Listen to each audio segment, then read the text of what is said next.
Masarap talaga kasamahan ng mga tropa ko. Kasi na kaya sabi ko nito magaling. Shane, magtimpla mo ako dun ng kape. Apong, lasing ka na naman. Di ba, sweldo mo ngayon? Akin na yung kinita mo ngayon. Kinita, ayan o, kunin mo dyan. Ano? Ito lang ang kinita mo sa loob ng isang linggo? Ay wala eh, naginom kami ng mga tropa ko. Ang saya nga eh. Alam mo, Apong, kung di pa ako nakahiram ng pera kanina kay paring Iber, walang pambili ng gatas at diaper ang anak mo. Ah, ganun ba? Eh di magaling. Buti naman, nakahiram pa sa kanya. Alam mo, Apong, napupuno na ako sa'yo eh. Yung mga pinaggagawa mo, hindi na yan tama. Kaya wag mo hintayin na mawala kami sa buhay mo. Alam mo, Shane, yung bunganga mo na yun, nakakairitin eh. Kaninang umaga pa yan eh. Pati ba naman pag-uwi ko, ganyan ka pa rin. Sa tingin mo, Apong, tama ba yung pinaggagawa mo? Asal ba yan na may asawa at anak? Apong, hindi ka na binata. Sana naman, lumugar ka.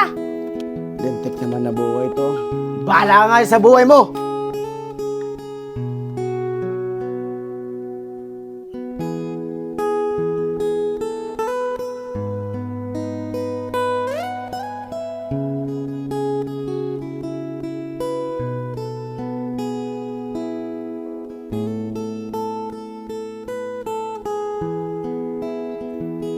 Shane, wala akong pasok ngayon. Kailangan magluto ka muna rito sa bahay. Kailangan pagbalik ko, nakaluto ka na. Pupunta muna ako rito sa mga tropa ko. Hinihintay na nila ako eh. Aba, Apong, paano naman ako makakapagluto? Eh, yung binigay mo kahapon, pambabayad ko lang yung kay kumpare. Teka lang, Shane. Ano ibig sabihin mo na magbabayad ka kay kumpare? Oo, Apong, nakahiram ako kay kumpare. Kasi kahapon, hindi mo malang kami niwanan ng pera. Kaya ako nakahiram sa kanya ng pambili ng gatas, diaper ng anak natin. Ano ba naman yan, Shane? Lagi na lang ganyan pagtatalunan natin. Binibigyan naman kita ng pera. Ba't napakaraming pang reklamo? Oo, Apong, binibigyan mo nga ako ng pera, pero hindi sapat. Tingnan mo nga lang kahapon, binigyan mo ako, pero hindi mo binigay lahat. Paano? Pinangiinom niyo lang ng mga barkada niyo. O Shane, yung bunganga mo naman. Pwede mo naman sabihin sa akin na maayos eh. Pinaglalakasan mo pa.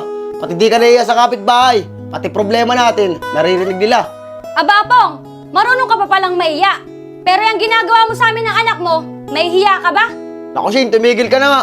Baka mamaya magising pa yung anak natin sa kaingahan niyang bunganga mo eh. Panigurado naman ako, hindi ka titigil hanggat andito ako sa bahay na to. Akas na nga. Oo, Apong, mas mabuting lumabas ka muna. Mabuti pa yung ibang tao, natutulungan kami. Pero ikaw tong asawa ko, di mo magawa ang responsibilidad sa amin ng anak mo. Naku, bahala ka dyan, bang ingin ng bunganga mo.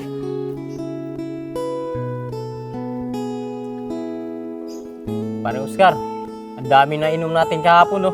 Ang sarap talaga kainuman si Paring Apong. Bili pa ng bili ng alak. Kaya nga Paring Allen eh. Kaya gustong gusto kong kainuman si Paring Apong eh. Pagdating sa alak, sige lang na sige. Ayun ang masarap na kaibigan. Kaya nga Oscar, ang sarap maging kaibigan si Apong. Pero sana, huwag siyang magbagong pagkisama sa atin. Mga tol, pwede ba ako makitambay dyan? Tsaka pala, ba't wala sa Iber tsaka si Ayag? O Paring Apong, maraming salamat kahapon ah. Ang dami namin na inom ni Allen. Kaya nga Paring Apong, maraming salamat sa iyo ah. Ubat na parito ka, wala bang pasok? Tsaka parang malungkot ka ata. Alan Oscar, nakakabantrip ka sa bahay. Lagi na lang ako binubunga nga ng asawa ko. Nakakarindi na ba? Tol, natuloy ba yung kahapon pag-iinom ni na Paring Apong? Oo, tol. Bago sahod nga si Paring Apong, dami niya nabiling alak. Talayag, si Kumarin Shane kasi kahapon, nangiram sa akin ng pera. At ibibili daw niya ng gatas at diaper ng inaanak ko.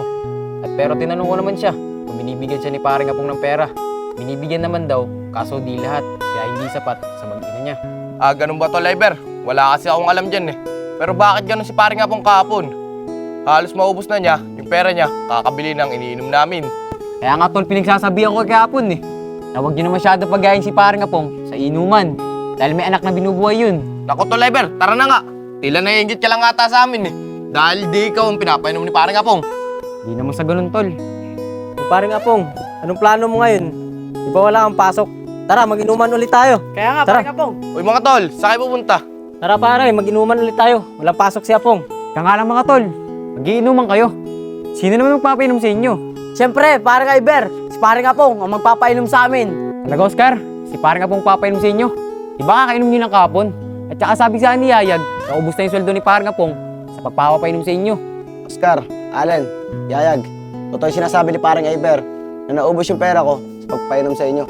Pero sa susunod na sahod ko, babawi ulit ako sa inyo. Ako ulit ang taya, mga pare. Paring Apong, sa di naman ako nangingialam sa buhay mo. Pero mas maganda niyan, priority mo na lang yung mag-ina mo. Yung pangiinom mo, ibigay mo na lang sa mag-ina mo. Di ba sabi mo sa amin, pinubunga ka ng asawa mo, nang sa ganun, di ka na lang mabunga ng asawa mo. Naku, paring Iber, ka na nga mga ilam. Tara mga tol, utang lang ako sa tindahan. Ako na lang magbabayad. Tara. Ikaw kasi, nahingit ka ata sa amin, kaya kaganan. Alam niyo mga tol, yung kumpare kong yan, masyadong pakilamero. Hindi naman tayo nangihingi sa kanya na pangiinom natin eh. Kaya nga, inggit lang siguro yan si paring Ever sa atin.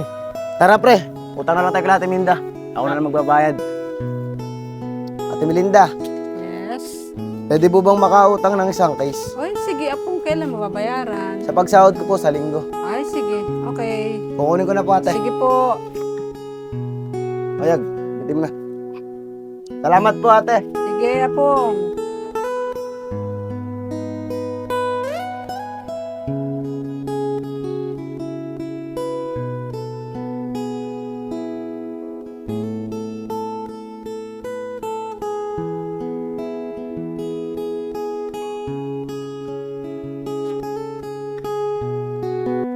Asan kaya yung mga yun?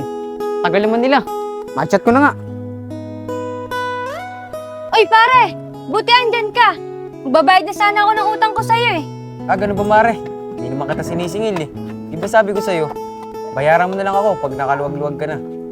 Di pare, may pera talaga ako ngayon. Kaya nga hinahanap kita eh, para bayaran kita sa utang ko kahapon. Nakakahiya naman kasi. Ganun ba, Mare? Mukhang malaki sinahod ni Paring Apong kahapon na. Kaya makakabayad ka ng utang sa akin. Oo naman pare, binigyan niya ako ng pera kahapon. Kaya nga ito, makakabayad na ako sa'yo. Pare, ito nga pala. Mare, huwag ka na magsinungaling sa akin. Alam ko na lahat. Na yung sinahod ni Paring Apong kahapon, naubos lang sa pag-iinom ng barkada namin. Sinabi sa akin ni Allen, ni Yayag at Oscar. Mare, nandito lang naman ako eh. Pupunan ko yung pagkukulang ni Paring Apong sa